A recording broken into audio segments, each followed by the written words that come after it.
Yes, guys, I'm Si. Welcome to Ace Podcast Nation, back for another episode, and I am delighted to say that I'm talking to lead singer of the Crooks this evening. It is Jacko. How are you, my friend? Perfectly well, mate. How are you? Good, mate. Good, mate. It's been a long time since we had a chat. Well, on camera at least, and it's been a weird period for you and the band and the boys. But obviously, the last time we spoke was, I think it was. Do you know what? I looked. I think it was like 3 years ago, which is mental. Like Yeah. the amount of that is that long. But at that time, it really felt like you were just on the brink of kind of really breaking out and doing something a bit special. And then things changed, mate, didn't they? Talk us through that a little bit. Yeah, so obviously I think the last time we spoke was pre-COVID. We'd booked a tour, we're supposed to do this tour, and obviously COVID kept putting it back. Uh, Throughout that time, all the band members grew, families and whatever, and we all grew up quite a lot in those 18 months that happened. And when we got back together as a band, it just got a bit more difficult logistically to get things done. And in the end, it was actually me that decided that it were too difficult to make work Mm. out. But we've all missed it, like probably within a couple of months of actually announcing that I were leaving the band. I've been in contact with everyone in the band and been, they're my friends at the end of the day, and Yeah. we've always spoke about redoing this, and we've been writing music for, let's say we were split up for 24 months. I don't know what it actually was, but for 18 of those months, we've been writing music and doing demos at home. And maybe we should release something, maybe we should do something. So it's been in the works for a long time, and we finally got round to doing it. Yeah, that like the COVID period was a weird period. Like we were just talking off camera about like um even though everyone was kind of stuck at home and it was quite brutal for everyone involved, like for like digitally speaking, I suppose, like things like followers and streams and stuff. Obviously, it was quite a productive period for people like myself. And you were saying it was quite similar for the band as well. Yeah, yeah. Well, people had more time to research and invest in things that they probably wouldn't otherwise. Um, we had venues booked that we had sold out, but throughout, because they got pushed back due to COVID, throughout that time, we had to increase venue capacities, and they went on to sell out. And it was all down to, we just had increased monthly listeners and people interested on social media. And obviously, we've retained the majority of them, which is great. Um, and yeah, it was just a strange time, weren't it, for everyone? Yeah, it was weird, mate. It was weird, and I think was it mostly COVID, which was like the contributing factor to you, kind of, or the coming off COVID, should I say, which kind of contributed to you walking away initially, or was it like you say, Well, like family and just life generally? well, not specifically. Well, I've moved into a house with my girlfriend, got a mortgage and stuff. Just before we started doing gigs again, so that was a stress in my life. A couple of the lads in the band had kids in that time, and everybody had their own, um, ties to other things that they didn't have when we started the band, and it's obviously added stress. But we all regretted what happened shortly after, like I've just said. So Mm, we've all still got those stresses and realised that they weren't worth giving yeah, yeah. everything up. So Sometimes it's getting like obviously things like when you get a house and all that, like buying a house is stressful, isn't it? But like yeah, once you get past the initial stress of the buying it and stuff, but like kids and things like that, it's almost, especially when it was your first kid and you're kind of getting used to those changes in your life. Like once you adapt, it's actually you realize you can deal with it and you can still do X, Y, and Z, but it can feel a yeah, bit absolutely. It's not the only factors. There's some no. things that I can't really go into, but there were like some record deals on the table, and we were having, we all had difference of opinion on where to go forward as a band at times, and that's bound to happen. Of course, I'm yeah. sure some of the biggest bands in the world end up having these difficult discussions. But I feel this time round we've all grown as people since, especially when it comes to that side of things, and we're all good. We're ready to do this tour in May and see what the future brings. We're still going in and out of the studio, recording new music, and doing a few bits of content on the side that's going to be coming out in the near future, and it's all good. Everything's going well.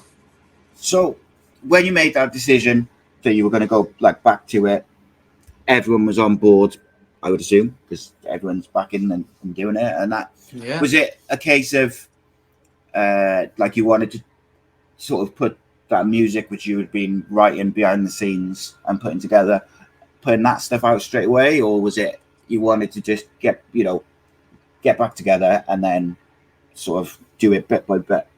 Well, to be perfectly honest, the band was still somewhat going on without me. They were Yeah, debating whether or not to get a singer. Um, but things weren't exactly working out on that front. I was still somewhat involved with Dunk in the band musically. He's one of the main songwriters, so me and him were still doing demos and thinking about whether or not to release this or release that, or we should get the band back together. And it was one of them things where I was it was me that was sort of holding the band back from getting back together, because I was worried that we was going to have the same struggles that we had, yeah, what made previously. me want to step back at the time. Mm. But we've not. Everything's gravy in that front. So yeah. So you've put a couple of some new songs out since you got back together, and as you Yeah. mentioned, you in May you start your tour. With you kicking off with a festival. Are you excited like by the prospect of that? Yeah, definitely. It's traveling the country in a different city every night, which is great. Seeing all the people. The main thing for me was giving everybody opportunity to get tickets who had tickets for the gigs that didn't go ahead. Um, it'd be nice to see the majority of those people. I can tell by people who have commented on social media. It's the same sort of people that were commenting last time saying they got tickets. So I'm looking forward to like ticking that box and making sure everyone got what they deserved, and it'll be a good show. I'm really looking forward to it.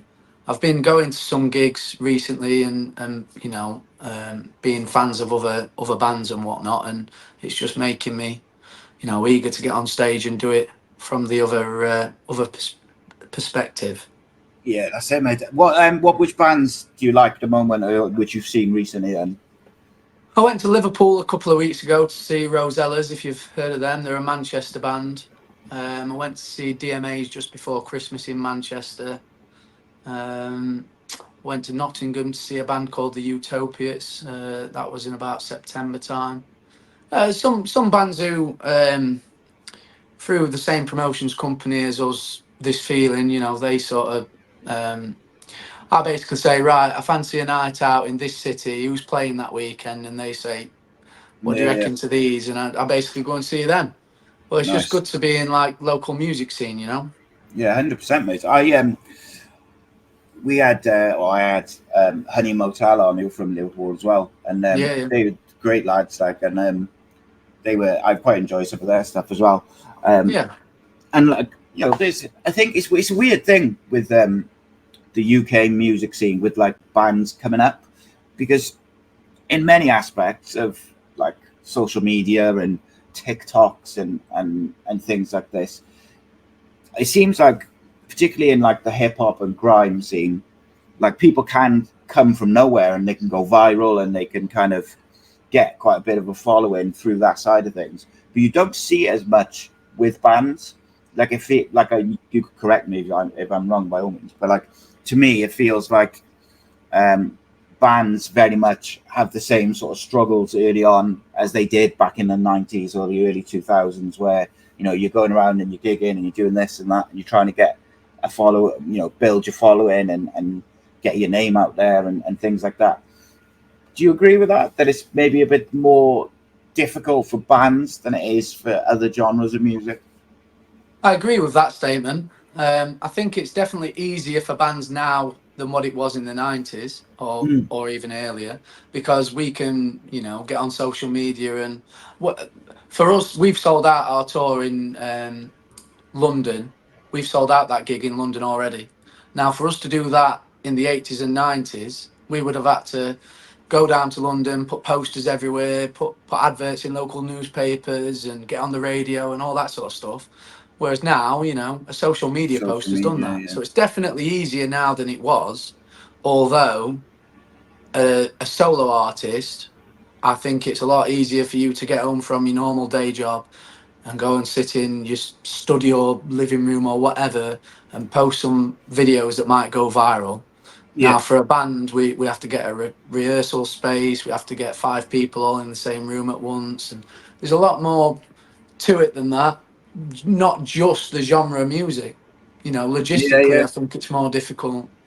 Well, yeah, 100%. Even just the basic fact of getting 5 people who've got kids and, things going on in life and whatever, all available on the same night. And it's just, little things. Like I say little things, Yeah. but just the basic thing of getting together, isn't it? I suppose. Well, an example is I've come down with like 3 different bad colds this winter, which I never used to get. And being the Yeah. singer, it's wiped me out. So there's been Yeah. times, there's been probably four weeks out of an 8-week period where I've not been able to go and practice with the band because I'm not capable with my voice. Yeah. So Yeah. it's simple things like that that obviously put a speed bump in the road. But obviously with the better months coming ahead, and decided to get on Fingers multivitamin crossed, scheme and mate. try and Fingers sort crossed, myself mate. out. Yeah. Yeah, you got to keep your voice now, and you ready for ready for the tour.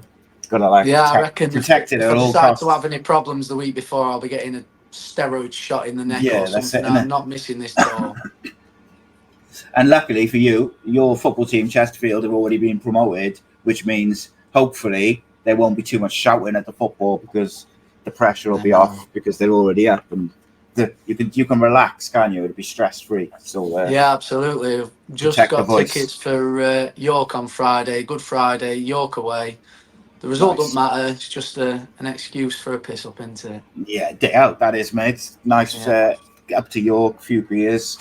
Excellent. Cardiff have got Sunderland on Friday, which at least it's a home, but it's going to be brutal the end to the season for Cardiff, I think, because they're like almost Mm. in like no man's land. I don't think we're going to get in the playoffs, but we're not going to get relegated either. So it's almost like you're Should be a good just atmosphere though. in Sunderland limbo. will bring the feel.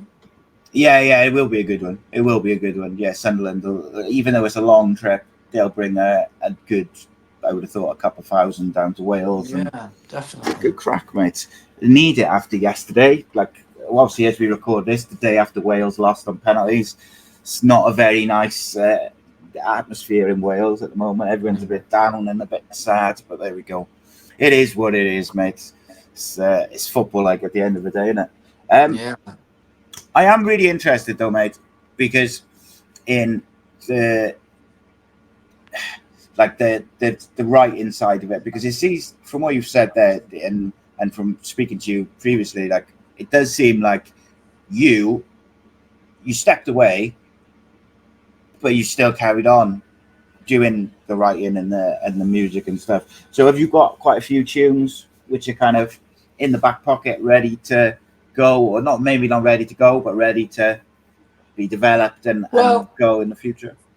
the first thing we did, we went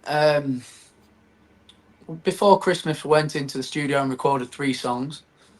So we've got 3 ready. We've been back in January and recorded um, one, in fact, 2 more, should I say. They're not quite ready, there's mixing and mastering and whatever, and we're deciding whether to do this and that with them. But yeah, basically, not only that, there's another probably 4 or 5 that we're debating whether or not to record. And I mean, ever since this band's been a thing, there's been an abundance of songs, and we're almost trying to pick the best ones out of a bunch rather than Yeah, it's trying to it's find. definitely not what we struggle with writing songs. It's about releasing the right song at the right time, where we sort of get in our own heads. We've got songs now that we're probably ready to go out, and we're like, oh well, maybe we should save that for summer because it's more Yeah, yeah. festival vibes or whatever. And yeah, Yeah, I guess it's tricky, you because you want to, yeah, you ultimately you just want to put out good music and put out your good tunes, but then there is another side to take into account of it, and like you mentioned, whether it's festivals or other things for the right time to put it out, and I guess there's all different aspects to it. And would you are you still playing the music for which you obviously released pre breakup as well, or is it just new music now? no, so we've Because you got had a couple of bangers, mate, before obviously before you broke up. There was a couple of really good songs in there. Well, quite a few, but there was two, two or three which were very, very popular. And I I think, appreciate it. There's probably like a 60% material that's already out there, 40% that we've got yeah, now, and that includes the couple that we've just released. Um, Obviously, a lot of these people who've bought tickets have bought them off the back of the music that was out before, so it's only fair yeah, for yeah, us to play them. And it's not like we've not drawn a line in the sand and just decided that we're now this yeah, new band or whatever. yeah, of course. We're still like some of the old material. So yeah, Yeah. it'll be a mix of both. It's and of course you played a song when you all come on together, didn't you? And you played "She Walks Alone" on the podcast last time, which was good for me. I had a personal showing of it, but like, yeah, I think. Well, just even when I remember seeing the post on Twitter that you were breaking up, and like people were gutted, like really, like there was a lot of comments and stuff on it, and quote tweets and all this sort of stuff. Like people were genuinely gutted that you had broken up. So I'd like to think Yeah, that that same sort of mirrored reaction when when you've come back and you've put music out straight away and stuff like that. I'd like to think that the reaction has been, you know, the polar opposite, if you like. yeah. I mean, I was too. It wasn't Mm. a decision that I took lightly. Um, I definitely considered the fact that you know a couple of thousand people had bought tickets to shows up and down the country, and it was letting everyone down. It's not just they probably got the ticket refunded or they got offered another show, but it's hotel rooms and train tickets and whatever. It wasn't something I took lightly. It took some time to get to where I was, but um, yeah, like I said earlier, the majority of the people that bought tickets last time have decided to put faith in us to actually go ahead and do these gigs. So I'm thankful to them, and yeah, we've even though that we've been split up for a couple of years, we've seemed to have gained some fans because Mm. throughout the time we've been split up, I've had personal messages throughout my personal accounts. People from even different countries and whatnot saying, "Oh, I can't believe that you've split up. I've just found you," and yeah, And it's it good. is mad though, isn't it, with social media? Like I think the same. I sometimes get messages from people, and there's been speaking to this guy from America, like, and he's been saying, "I've been watching all your stuff," and like it's quite mad, like that. You're in Chesterfield or whatever, and I'm like in Cardiff, and I'm just just a guy doing a thing and whatever, and it's suddenly you've got these people messaging you from all over the world. Yeah, It can be quite humbling sometimes as well. Like I had a message before from a guy in America who was like, "Oh, I felt like I'd been feeling really, really down, and I came across one of your podcasts about mental health in sport, and the guest was talking about a lot of things that affected this guy, and he was like, he said, oh, it really helped me to stop me doing anything stupid," and I was just like blown away by it, like really didn't quite know what to say, because it's not yeah, something yeah. which you No, it's expect. brilliant.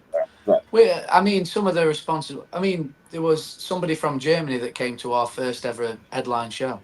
I mean, it's crazy. We got people who've got it's amazing. tattoos of our lyrics on their body, and we've all got full time jobs. I slave away in a manual job every day, and there's people Yeah. with lyrics that I sing on their body. It is crazy. Um, but It's, yeah, that's the way of the world now. Like I said earlier, It'd be a lot more difficult back. I don't think anybody would have our lyrics tattooed on their body at this stage as a band in the 80s or 90s. Yeah, Definitely I mean, not. you'd be trying to, like you say, you'd have to go out dropping flyers everywhere, posters and stuff Yeah, like that. Like it would be very, well, just from a logistic point of view, it'd be very difficult to yeah, get your name out and stuff. Um, definitely. in charge, like obviously you've got the tour coming up and the festival, which we'll talk about a bit more now. But in terms of like what's next for the band and what's the plan maybe for the next year or so in terms of how you'd like it to go, what you've got plans. Well, pretty much more of the same. You know, we're going in and out of the studio every month or 6 weeks or so with for a weekend. So we're getting one or two songs done per weekend when we go. We've got the tour booked in May.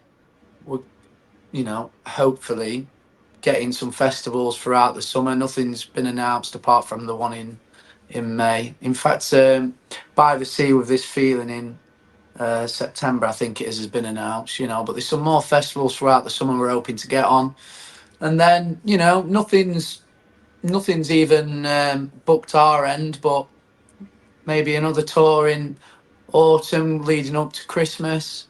More music released throughout. We've got no album. A lot of people on social media have been asking when's the album out. Mm. Now, That's I understand an album, a piece of music.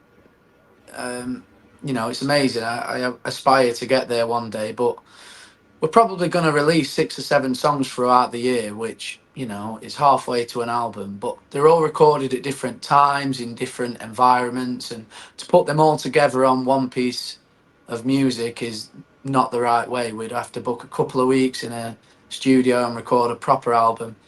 And again, logistically, that's thousands and thousands of pounds that we can't all just cough up because we're not signed to a label anymore. Um, yeah, but this year I can't see that happening. But we'll keep drip feeding a single out every 6 or 8 weeks. Do the tour in May. Do some festivals. Some more gigs later in the year, leading up to Christmas. That's busy enough compared to nothing last year. yeah, that's it, mate. So I'll just put them. That's the tour dates. Yeah, The Crooks 2024 tour. I mean, that's got to be nice just to look at that image and see those dates and stuff. Because I'm assuming, not long ago you thought that was gone and a part of your life which you'd left behind. yeah, definitely. And like I say, the reaction were crazy. I think we sold 600 tickets in the first hour when we released that tour. So the response, especially in the circumstances where the last tour got cancelled and it was because of us, not because of COVID or anything. So for Yeah, people to put faith in us, spend their hard-earned money, um, 600 tickets in an hour is crazy for a little humble band from Chesterfield. So yeah, it can be quite, like you say, like humbling and it's like, but it's still nerve wracking. I think, like just going from my own point of view, but I'm sure it's probably similar. Is when you do announce a live event. So I did 3 live events before Christmas with different footballers in Cardiff and stuff. And even though I kind of at the back of my head, I was kind of confident that the hardcore sort of viewers of the channel would come along. You're still like you're putting your faith in that, or you're gambling, or you're hoping that people will buy tickets and they're interested yeah, and kind of. I'm assuming it's the same sort of thing with you guys, and obviously because you broke up, there must have been like a bit of a voice in the back of your head thinking, will people still buy tickets? Will they still come? Because yeah. obviously So you had to cancel some dates and stuff. yeah, online, we've sort of almost doubled. It's a bit of a strange one because, like I say, throughout COVID, we seem to get a lot more monthly listeners on stuff and whatnot because people had more time to do that sort of thing. And then afterwards, it dropped off a little bit, but not really a lot. But throughout our time being split up, we've actually gained followers, gained monthly listeners on like Spotify and Amazon Music and whatnot. So we had some faith that Yeah, people were still interested in us, but that's very different to spending money buying tickets 100%. hotel rooms, train tickets. There's a lot more to it. So like I say, we're thankful that people have gone out of the way and spent their hard-earned money, because it's not easy nowadays with what the country's going through or No, what the UK is going through. yeah, it's hard times for people, mate, and and I think that's the thing is like having that hardcore audience or the hardcore followers of the band is you just keep wanting to grow that and get your name out there and organically that will happen. And I think having like the tour and going to different cities will only help that because yes, the people who come predominantly will be people who know the band and are fans of your music and fans of the band already. But then you will also get people like you mentioned earlier yourself who just pop in and go and see different bands and just Yeah. pop in and they do the local scene and they check out what's on. Well, And we had one of the lads in the band sent into the group chat today that someone went to Leadmill in Sheffield last night to see another band, and they noticed a poster of the Crooks, and their date in Leadmill was up in the toilets. And then before the band came on stage, it was projected on the screen that the Crooks were going to be there on, I think it's the 31st of May, that one. So yeah, there'll be people that go, oh yeah, I fancy that, who might not yeah, be yeah, fans of us yet. And not just that, it'll be good for content. There'll be, us traveling and actually being in different yeah, hundred cities and percent, mate. playing on stage. It'll be good for us to film some of that and put it on social media and stuff, because it's difficult for us at the moment because we've not done anything for a couple of years. So it's hard for us Yeah, to put too much content out because it's always going to be us sat on the sofa doing the same thing. yeah, yeah, yeah. No, mate, I When 100%. I would say like not that you need my advice by any means, but like my advice would be film like everything behind the scenes, like on the traveling there, traveling back, and then even if you put it together when during the period when you're doing that tour, um, just over like the May and the June, is you could do it a couple of ways, couldn't you? You could do like a weekly thing of like a 10-minute video, like a vlog or whatever behind the scenes, or you we could, used to do something, called Crooks TV on YouTube, yeah, and it really wasn't a big deal at the time, but it was basically that. And I think if we yeah, did that now, that would take off a lot more than it did at the time, because that sort of hundred thing percent. seems more popular now than what it was. Oh yeah, mate, Um, 100%. People would love it. People would love it, and like I said, or you could even if you didn't want to do a weekly thing because you're touring and you're moving about and stuff, so it's a bit more like logistically difficult to put something out every week. You could do it as like one big thing at the end of the tour, put out like almost like your own little kind of documentary type thing, like yeah, yeah. 40 minutes or an hour or whatever. And like you do so many things with it, but without it being like a big stress to film it whilst you're doing the tour, like where you got That's this the big thing. traditional thing in it. We've been having discussions recently about what we're going to do for content. Mm. We we all we're all friends. We'll all sit and have a drink together and whatnot, and funny things will be said, and all that. Afterwards we'll go, why weren't someone filming that? That would have been great to put on Yeah, TikTok or whatever. But obviously we're all just lads. We don't want to be sat filming each other all the time. So yeah, yeah. really we need to be thinking about Need a potentially getting someone videographer. to come and do that. We're definitely considering professionally filming one of the gigs in this tour for a full set on YouTube or something. So we could potentially do a bit of a, 15-20 minute intro of going to different venues and a few backstage bits, and then it leading into us actually playing the show live. Or, we could go anywhere, but we need the content, and this tour will provide it. That's the main thing. The festival, mate. How excited are you to do that? Like, what's the feelings towards the festival date? Well, we're doing a festival in Brighton, the second week of May, I think it is, and that's going to be the first show that we play as a band in 2.5 years. So it's going to be pretty nerve wracking. It'll be a bit of a warm up for the tour that we're doing shortly after. But yeah, I mean, they're great. They're great for, um, you know, advertising yourself to people that might not be, you know, there to see you. They're there to see a host of bands for the day. But they're just good vibes, aren't they? It's like very relaxed, laid back, social vibe where, you know, you play a half an hour set, but you're there for the day. It's great. I'm looking forward to doing several throughout the summer, hopefully. Um, all for the same reason, traveling the country again, get to see different parts of the world that you've not seen before. It's all good.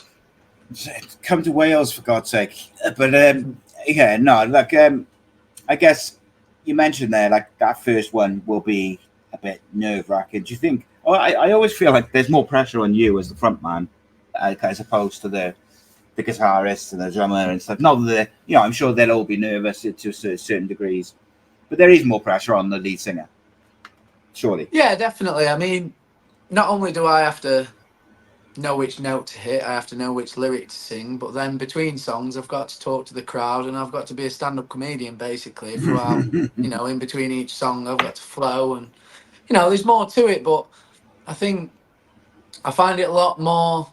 I've actually heard stand up comedians say this. I find it a lot easier performing to a crowd that I know are there to see me because I could say anything and, you know, Yeah, I could say anything in front of a crowd that are there to see me and they're interested in hearing it. Whereas at a yeah, festival, you know, you've got to try and be interesting enough to capture their attention. So I feel like there's extra, um, you know, extra, what's the word I'm trying to say? Incentive to try and actually capture their attention so that you gain a new fan. yeah. And I think at the end of the day, that's what it's about, isn't it? Is those new fans is what you need, new listeners, and a festival, I guess, is it could be anything, can't it? From something you say in between songs, it could be a particular song or a particular riff on a song or anything, but something which captures someone where they, when they go home from the festival, they're like, "Oh, that song which was playing by the Crooks was good. I can have a look for that on Spotify now or Yeah. YouTube now or whatever." And that is the way that you gain new people. So, with regards to the festivals, obviously, like you say, you play like your half hour and that, and you're there for the day. Will you go and check out like the other bands and stuff and things that are going on within the Yeah. festival? When it works out, you know, sometimes like for the Isle of Wight festival we did before we split up, we did a gig in London the night before, I think it was. So we didn't get to the Isle of Wight until late afternoon. So we didn't get to see much, and we're quite disappointed about that. And we said next time we've got to make sure we get here earlier and whatnot. I'm interested in music. It's not just about playing music. You know, Yeah, like I've said previously, I've been going out of my way to go and see other bands, and not just big bands in the charts or whatever. You know, I'm interested in the music scene, so it's nice to listen to other bands and be friendly with other people, and you know, there might be collaborations in the future and all sorts. You never know what's going to come of it. Um, 100%, 100%. I tell you, on collaborations, a band which I really like and I kind of semi friendly with, or not friendly, but I know that the lead singer certainly to a little bit, um, is the Skinner Brothers. oh Don't know yeah, if you've heard of them. I really like them, and they've been doing some collaborations recently with like a grime artist, which I don't know. Wouldn't that, like I quite like grime, and I quite like indie music and that sort of scene as well. Like I like both. I'm more of a kind of indie kid, really. But as I've always liked hip hop, and then I kind of that's grown over the years. But they've done some weird collaborations recently. But they had a song recently. What was it called? Mark of the Beast or something like that. And it's really good, mate. I really like it. And it's like it's not a collaboration. I guess what I'm saying is it's not necessarily a collaboration that you put together initially, but actually it works really well. So you never know what might come, mate. You never know. yeah. I mean, I'm into all sorts of different music. Um, Mm. I mean, the only festival that I'd ever been to, like major festival that I'd ever been to before being in a band, was Creamfields. So it's all dance music and, you know, house music and whatever. So I'm into all of that. Dunk's got, you know, he's like classic, not classically trained, but he's into his classical music. Chris is into like jazz music from his parents, and we're all into different types of music, not just the type of music that we release. So Yeah. you never know. One day we might decide we're gonna release an EDM song where I'm the singer on it, or you know. Yeah, you never But know, not mate. just that. It'd be nice to. In today's day and age, everyone seems to be at each other's throats, and it's Oh, I dog know, eat mate. dog on social media. Whereas it'd be nice to shake hands with another band and say, let Let's do even if something. it's a cover, you know, let's sing a song together and video it and put it out or whatever it is. I'm more about that, me. There's Yeah, I'm the obviously same. competition. You know, we all want to progress and go somewhere, but at the end of the day, it's one of them, isn't it? Where Well, look we can at all rise together. I think the 100%, mate. indie music's struggling at the minute. I feel like with how things are on social media and with how things are on like the major radio stations, there's a lot of pop music and grime and whatever, and indie music struggling a bit, but I think it'll come back around. Yeah, it does. It goes in cycles, mate, doesn't it? And Yeah, it's interesting, like you say about like you never know about collaborations and lifting people up. Like I see it a lot with podcasts, like in mainly in England. Like they're all arguing with each other and throwing like accusations, and they're all like talking shit about each other. And like there's a podcast in Cardiff, which is I'm really decent friends with the guy who does that, and like we're in direct competition in a lot of ways, but yeah, also like we get on really well, and we've said from the start like we're more interested in doing some stuff together, like rather than you know trying to go against each other. I'd rather like lift each other up and fed up with like negativity all the time, like you know. yeah. Um, you know, there's a profound saying that I can't think of, but it's like rising tide rise together or something. You Yeah, know, that's it. we can all help each other out, can't we? 100%, mate. Which And like which you look brings at me to the point. We've announced today that Roller are the band that are supporting us throughout the whole tour in May, yeah, and they're a great band. They're from Manchester. They've got a great big sound. So yeah, it'll be a good night. It's like a double whammy. It's not going to be a tour where there's a bit more of a relaxed band on before, and then it's the heavier stuff later. Like two good full 5-piece bands going at it. It'll be a good show. yeah, it sounds like it's going to be a good night, mate. I will. So what I'll do is well, I'll edit in a nice image of Roller just now, where you just mentioned them. But also, mate, Liam Gallagher is like currently touring with John Squire as well, like or doing some stuff with John Squire. Yeah. Like collaborations is the way to go, mate. I think, and I think, like like you say, maybe you'll end up putting a house tune out, mate. You never know. You never know. But like I mean, all I'm a different. big fan of DMA's, and their last album's basically a dance album, and I Yeah. like it. A lot of people like it.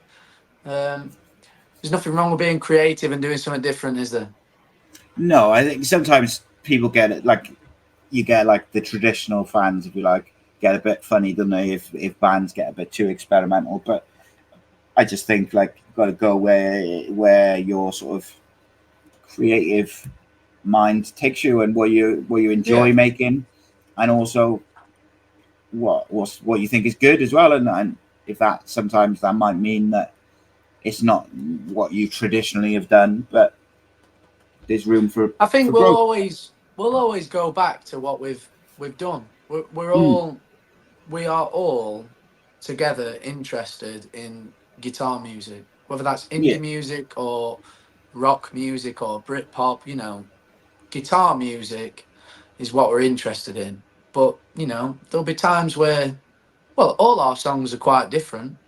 You know, we've got different influences from different genres and from different people in the band. and it's bound to happen. It'd be boring if we just had the same 3 chord, basically the same song every time, which I actually really like about this band. And we gain more fans from having different songs. It's Yeah, not a just a bad thing. bit of difference, isn't it? Yeah, and we can go on a journey. When we're doing these shows, we'll likely to start with a song that's a heavier song, get people bouncing, get people excited that we're here and all that sort of thing. But we'll go through a journey. It'll be a roller coaster. Will be a couple of acoustic songs. There'll be some heavier songs. There'll be some in between. And that's what it's all about. I think that's what makes a good show rather than just 45 minutes of heavy guitars. I mean, Yeah. anyone can do that. It's about got to have people emotional for different reasons. Yeah, 100%, mate. And music, that's what music is. At the end of the day, the best music is always the music which makes people feel.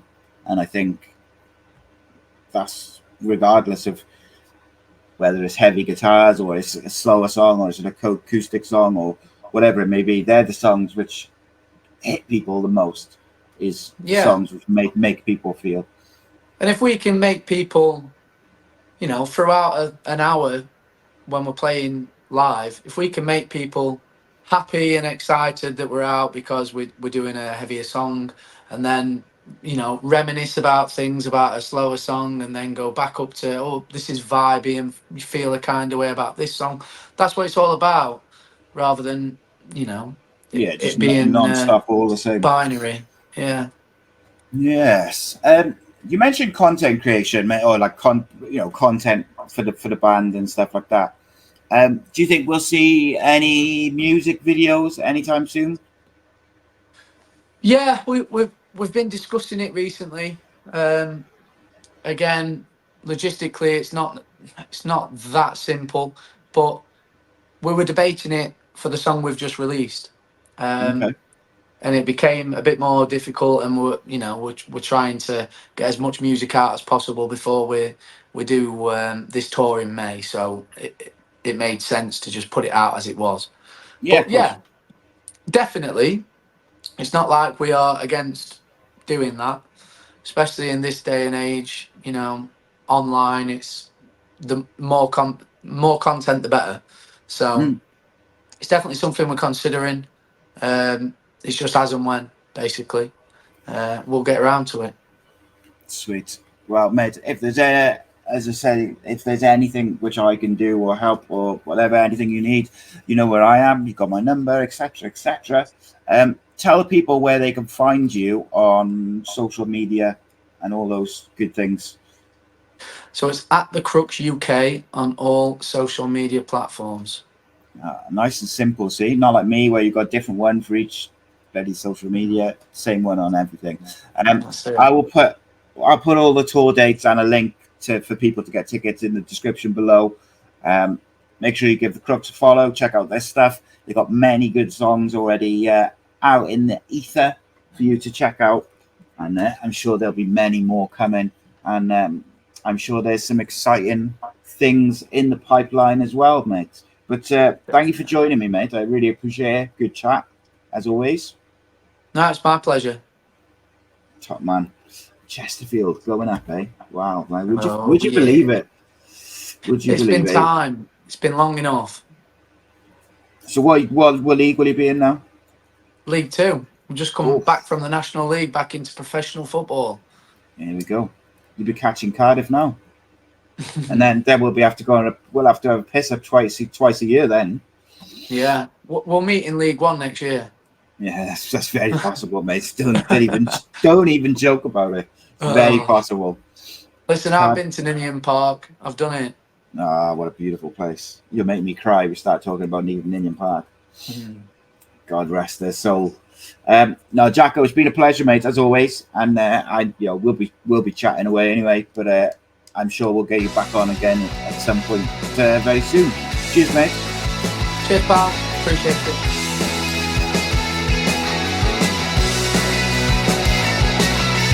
I still wonder all about what might have been if only we'd stop to take the time. One more day